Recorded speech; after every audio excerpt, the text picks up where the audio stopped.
চেয়েছিলেন 15,000 ফুট উঁচুতে থাকা বিমান থেকে লাফ দিতে, কিন্তু শুরুতেই দেখা দেয় গলদ। বিমান থেকে লাফ দেওয়ার সঙ্গে সঙ্গেই ডানায় আটকে যায় প্যারাশুট। ভয়ঙ্কর এই মুহূর্তে জীবন বাঁচাতে তড়িঘড়ি বিচক্ষণ এক সিদ্ধান্ত নেন স্কাই ডাইভার। সঙ্গে থাকা হুক নাইফ ব্যবহার করে আটকে থাকা প্যারাশুটের দড়িগুলো দ্রুত কেটে ফেলেন তিনি। নিজেকে মুক্ত করার পর সফলভাবে মূল প্যারাশুটটি খোলেন এবং নিরাপদে টুলি এয়ারপোর্ট রানওয়েতে অবতরণ করেন। অল্পের জন্যই রক্ষা পান সেই sky driver.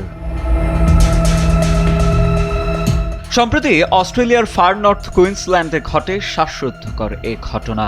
Australian transport and safety bureau এই ঘটনার ভিডিও প্রকাশ করে স্কাইডাইভারদের সতর্ক করেছে। কর্তৃপক্ষ জানায়, এ ধরনের ঘটনা মনে করিয়ে দেয় যে বিমান থেকে লাফ দেওয়ার সময় প্যারাশুটের হ্যান্ডেলগুলো সম্পর্কে বিশেষভাবে সতর্ক থাকা প্রয়োজন।